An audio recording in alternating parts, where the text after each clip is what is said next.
All right, so get this. Okay. We're diving deep into the world of Baguazhang. Ooh, nice. Specifically, the life and techniques of a master named Ma Gui. I like it. And get this. Ugh.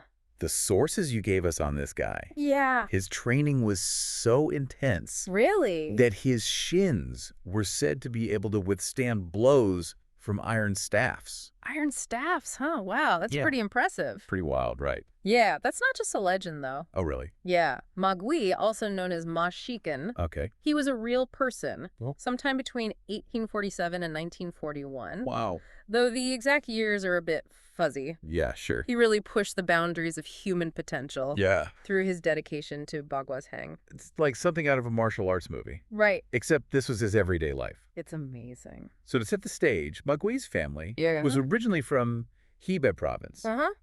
but he was born and raised in Beijing. Gotcha. And to make things even more interesting, Okay. he wasn't a full-time martial artist. Oh, what was he doing? Yeah, he was a lumber merchant. A lumber merchant. Wow. Yeah. Interesting. Which earned him the nickname. Let me guess, was it like Woody or Mu Ma? Muma? Yeah, meaning lumber ma. Oh, yeah, okay, that makes sense. Yeah. Apparently, Yeah. there was another prominent Baguazhang master at the time Okay. named Ma Gui, Okay. who was in the coal business. So another Ma. Okay. Yeah, so they called him Mei Ma or Coal Ma. Coal Ma. Okay. It was their way of keeping things straight. I love that. Like their own little martial arts Right. code names. Their own way to tell them apart. That's fantastic. But wait, there's another nickname too, right? Oh, there is. Quozima. Quozima. What's that all about? I don't know. What is that all about? It translates to Little Ma Wilma. because he was on the shorter side. Oh, so maybe not the most intimidating guy. Yeah, it's a reminder that physical stature isn't everything, Right. especially in martial arts where skill and technique can often overcome size differences. I mean, that's like the whole point of martial arts, right? Using technique to overcome Absolute. brute strength. Makes you wonder Yeah. if his smaller stature Okay. actually played a role in his training and fighting style. It probably did, right? Yeah. I mean, it makes sense. Maybe it forced him to develop techniques that emphasized speed and agility Yeah. over brute strength. Instead of trying to overpower people, he had to Yeah, outmaneuver them. exactly. That's an interesting thought, and it's quite possible. Yeah? So he started his Baguazhang journey Okay. at the young age of 12. 12 years old. Wow. Yeah, under Yin Fu. Yin Fu. Yeah, who was the first disciple of the art's founder, Dong Haichuan. Wow. Talk about an impressive lineage. Yeah, it's like learning from the source itself. Yeah. Right. But what really sets Ma Gui apart is that What's that? he later trained directly under Dong Haichuan Oh, wow. Directly under Dong Haichuan. while still a teenager. And unlike some of Dong's other top students Okay. who already had a background in other martial arts, Yeah. Ma Gui came in with virtually no prior experience. A blank slate. Right, he was a blank slate. Interesting. He absorbed the essence of Baguazhang in its purest form, Yeah. uninfluenced by other styles. Wow. This unique starting point Okay. might have been a key factor in the development of his powerful Yeah. and distinctive approach to the art. It makes sense. No preconceived notions, right? Yeah. Just pure Baguazhang. Yeah, from the ground up. From the ground up.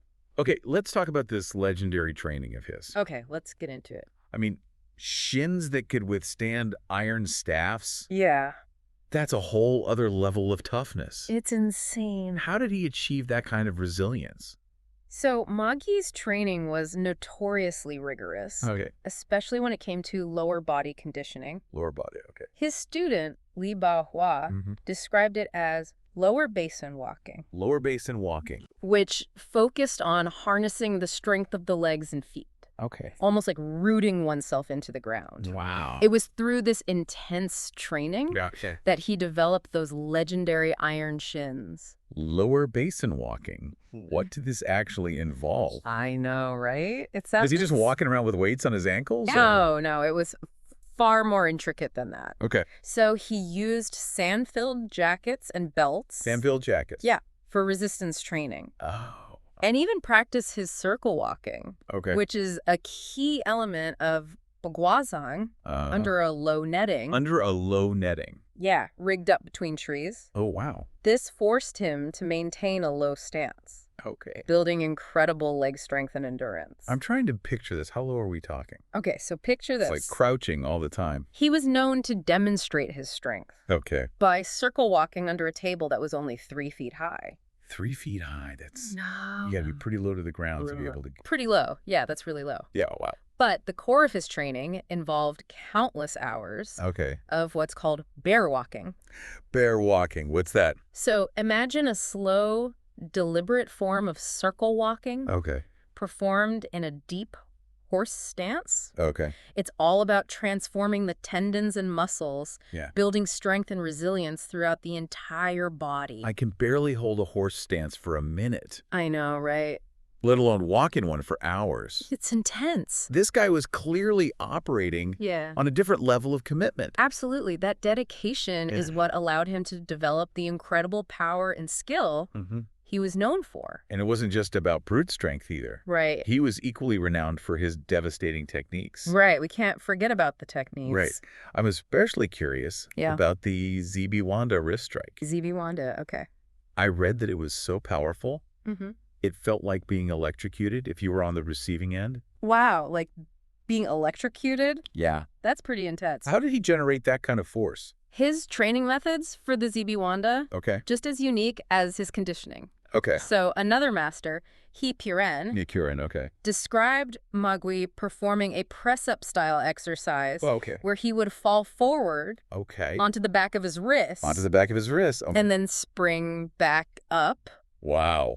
He could do this repeatedly with ease. Hold on. He was basically doing plyometric push-ups, Yeah. but on his wrists. But on his wrists. That's intense. That's crazy. I'm cringing just imagining the impact. Yeah, it was an incredibly demanding exercise designed to strengthen the wrist Okay. and develop explosive power. Makes sense. And if that wasn't enough, he also trained with 10-pound iron rings on each wrist. 10 pounds on each wrist. I know, it's nuts, right? What effect did that have on his strikes? Did it make them faster? It must, just imagine. More powerful. Yeah, that kind of resistance training would have had a profound impact on his wrist strength and speed, Okay. as well as his overall understanding of energy transfer. I see. So imagine the kind of force he could generate by combining that strength with the fluidity and momentum of Baguazhang movements. Wow. It's no wonder people describe his strikes as electrifying. Right. So we're talking about someone who was incredibly strong Yeah. and incredibly skilled Mm-hmm. with that kind of intensity in his own training. Yeah.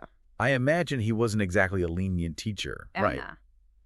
You could say that. Right. Ma Gui was known for his extremely high standards and his unwavering adherence to the traditional methods. I see. He didn't believe in making things easier for his students. Wow. His philosophy was, Okay. if you can't handle the heat, you shouldn't be in the kitchen. No pain, no gain, taken to a whole other level. Right. That explains why he wasn't exactly churning out students. Yeah, exactly. Left and right. Wasn't just giving out belts. Right. To anybody. But his skills clearly earned him recognition Mm-hmm. because he ended up teaching at the National Police School. That's right. Wow. His reputation extended beyond the world of martial arts. Yeah. He was so respected for his skill and knowledge that he was entrusted with training the elite. That's amazing. And in 1930, Okay. he further cemented his place in Baguazhang history Yeah. by erecting a third commemorative stele A third. on Dong Haichuan's gravesite, Wow. honoring his teacher and the legacy of the art. That's a powerful gesture. Yeah. It shows how deeply he valued the tradition Mm. and his connection to the lineage. Right. But even with his demanding approach, Yeah. it seems he did eventually open up his teaching to a wider circle. So even the toughest masters can mellow with time, huh? Yeah, maybe so. In his later years, when his lumber business declined, Okay. he began teaching more openly. Makes sense. It was during this period that he took on some of his most notable students, including Li Shaoan, Lu Wanchuan, Wang Peisheng, Okay. and Lu Hongxie. Got it. So even the toughest masters can mellow with time. Apparently so. What's fascinating is that during this later teaching phase, Yeah. He also began sharing more of Dong Haichuan's teachings Okay. on meditation and energy work, Meditation and energy work. particularly the internal Dantian practice. Internal Dantian. Interesting. This seems like a significant shift. It does, yeah. It suggests that Ma Gui's understanding of Baguazhang Yeah. went beyond just the physical techniques. He saw it as a holistic practice Yeah. that incorporated internal cultivation alongside martial skill. So it's like he was acknowledging that true mastery requires not just physical strength, Yeah, exactly. but also a deep connection to your inner self. Yeah, I like that. What exactly is the internal Dantian practice and what does it involve? Well, unfortunately, the sources we have don't go into great detail about the specifics. Okay. But it is clear that for Ma Gui, Baguazhang wasn't just a fighting art. It was a path to self-cultivation, Okay. a way to harmonize your internal energy Yeah. and align yourself with the natural flow of the universe. Wow, that's pretty deep. I know, it's really fascinating to think about, isn't it? It really is. Yeah, it really makes you think, doesn't it? It does. About this idea Yeah. that a martial art could be so deeply intertwined with these deeper, more philosophical concepts. It's like Ma Gui saw Baguazhang as a way of life. Totally. A path to personal development. Yeah. That went beyond just kicking and punching. Exactly. And this idea of internal cultivation is a key element Yeah. of many traditional Chinese martial arts, Okay. often drawing inspiration Okay. from Taoist philosophy and practices. So it's about cultivating your inner energy, your ki, Right. and using that to enhance both your physical and mental well-being. Precisely. It's about harnessing that life force Yeah. and using it not just for fighting, but also for healing and spiritual growth. It makes you wonder if that's part of what made Ma Gui such an exceptional martial artist. Yeah, for sure. Maybe his mastery of these internal practices contributed to his incredible strength and resilience. That's a great point. Right. It's certainly possible that his internal training gave him an edge, Yeah. both physically and mentally. Right.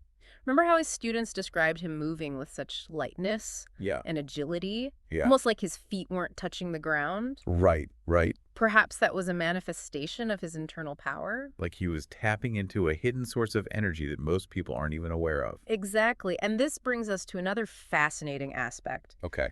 of Ma Gui's legacy. Okay. His role as a leader and a guardian of the Baguazhang tradition. Right. He wasn't just off in a corner training by himself. No. He was actively involved in preserving and promoting the art, passing on the knowledge to future generations. Yeah, he was deeply respected by his peers. Yeah.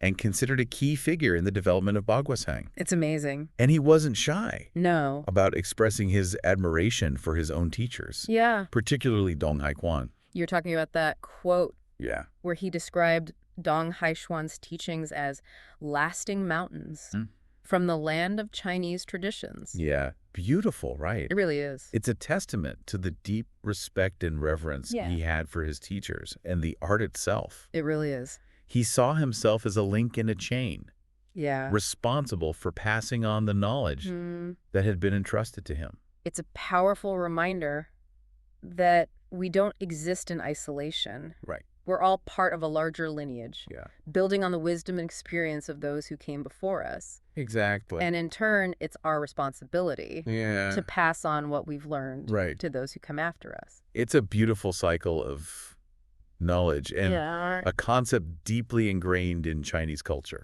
And speaking of passing on knowledge, Okay. one of Ma Gui's students, Yeah. Liu Hengqi, Liu Hengxi. provided some incredible insights into Yeah. his teacher's relationship with Dong Haichuan. Right. Liu Hengxi was known Yeah. for his deep understanding of the internal aspects of Baguazhang. Of Baguazhang, right. Wasn't there a story about Dong Haichuan being able to sense Oh, yeah. Ma Gui's movements even with his eyes closed? Yeah, so according to Bruce Francis, Okay. who was a student of Liu Hengqi, Okay. Ma Gui would recount stories Yeah. about how Dong Haichuan would often sit with his eyes closed Really? and provide real-time feedback Wow. on Ma Gui's movements. That's incredible. I know, right? It's like Dong Haichuan had developed Yeah. this heightened awareness. Yeah. A kind of sixth sense. Right. That allowed him to perceive energy and movement on a deeper level. Yeah, it speaks to a level of mastery that most of us can only imagine. And according to Ma Gui, Dong Haichuan attributed much of his power Okay. to his dedicated meditation practice, Okay. which was rooted in Taoist principles. So it wasn't just about physical training. It was Yeah. about cultivating this deep internal awareness, this sensitivity to energy and movement. Exactly. And this concept of internal power is a common thread that runs through Yeah. many internal martial arts, Yeah, okay. like Tai Chi Okay. and Xing Yi Quan. It's about developing a kind of energy Yeah, that can be harnessed for both martial and healing purposes. for sure. It's fascinating to think about the potential of the human body and mind Yeah. when trained in such a holistic way. Yeah, Maybe there's more to us than we realize, possibly. hidden depths waiting to be unlocked through dedicated practice Yeah, for sure. and inner exploration. Perhaps Ma Gui's life and teachings Yeah. can serve as a guide, Yeah. showing us that there's always more to learn, always deeper layers to uncover. Yeah. And that true mastery involves going beyond the surface level Okay. and tapping into the subtle energies that animate our being. It's a powerful reminder Yeah. that we're all capable of achieving extraordinary things if we're willing to put in the time, Yeah. the effort, and the commitment Absolutely. to push beyond our perceived limits. And it makes you wonder, what legacy will we leave behind? Right. What knowledge and skills will we pass on Yeah, to future generations? that's a good question. Will we approach our own pursuits with the same level of dedication and passion that Ma Gui embodied? Yeah, it really makes you think about the impact, right? It does. Not just on our own lives, but, Yeah. the lives of others and the world around us. It starts with that commitment, right? Yeah, exactly. To our own growth and development. Exactly. I mean, just think about Ma Gui and Yeah. his unwavering dedication to his training. He never settled, did he? Never settled. For mediocrity. Nope. Even in his later years. Always pushing himself. Yeah, constantly. Refining his technique. It's inspiring. It really is. Especially in a world Yeah. that often prioritizes those quick fixes. Yeah, quick fixes. Instant gratification. Yeah, it's a good reminder, right? Absolutely. True mastery takes time, Yeah. patience, Mm. a willingness to embrace the challenges For sure. that come along the way. It's about falling in love with the process, Yeah. not just the end result. And being humble enough to know Yeah. that there's always room for improvement. Always more to learn. Right. I mean, Exactly. remember, even in his 80s, Yeah. Ma Gui was still honing his skills Unbelievable. and exploring new techniques. Never stop being a student. Never stopped learning. Yeah. Always eager Yeah. to expand his knowledge, push his boundaries. That kind of lifelong learning is essential, right? Absolutely. For anyone who wants to achieve true mastery. Yeah, in any field, really. For sure. In any field. Not just martial arts. When I think back to his training methods, Yeah. I'm still blown away by those 10-pound iron I rings know. It's crazy. that he used for his wrist strikes. Mind-boggling. Just a testament to his dedication, yeah. his willingness to push beyond Mhm. what most people consider possible. Makes you wonder It really does. about the limits of human potential. Yeah. What else might be possible? Right. If someone can train their body to withstand that kind of stress, Yeah. what else could we do? With the right mindset and Right. dedication. Exactly. It's an intriguing question. It really is. And one that Ma Gui's life Mm-hmm. certainly encourages us to explore. It really does. It's about recognizing that we're all capable of Yeah. so much more than we often think. Than we give ourselves credit for. Right. It's not just about the physical strength, though, right? No, for sure. It's mental, too. Mental fortitude. Yeah. Absolutely. Ma Gui's training. It wasn't just about building muscles. Right. It was about forging an unbreakable spirit. Yeah, the kind of resilience Yeah. that allows you to overcome any obstacle. So, for our listeners out there, Yeah. what can we take away Mm-hmm. from Ma Gui's story? Right. What lessons can we apply to our own lives? Yeah, even if we're not aspiring martial arts masters. Exactly. Even if we never want to touch a staff. Right, exactly. I think one of the most powerful takeaways Yeah, is that anything is possible anything is possible. with dedication Yeah. and perseverance. Yeah, It might not be easy. yeah. There will be challenges. Yeah, there will be. But if you're willing to put in the work, Mm-hmm. you can achieve extraordinary things. It's not just about natural talent Right. or ability. It's about having the right mindset. Yeah, that willingness to embrace challenges, Yeah. to learn from your mistakes. Exactly. And it's about seeking guidance Yeah, from those who are more experienced. Just like Ma Gui did. Just like Ma Gui did. Yeah. With his teachers. Yeah, we all stand on the shoulders of giants, right? We do. And it's through mentorship and the sharing of knowledge that we can continue to grow and evolve. It's like we're all part of a larger lineage, right? Yeah. A chain of knowledge experience. That stretches back through generations. It's our responsibility to honor that legacy, right? Absolutely. By continuing to learn, grow, and pass on what we've learned to others. Beautifully said. And it's about approaching our pursuits with a sense of passion and purpose. Yeah, Ma Gui wasn't just training to fight.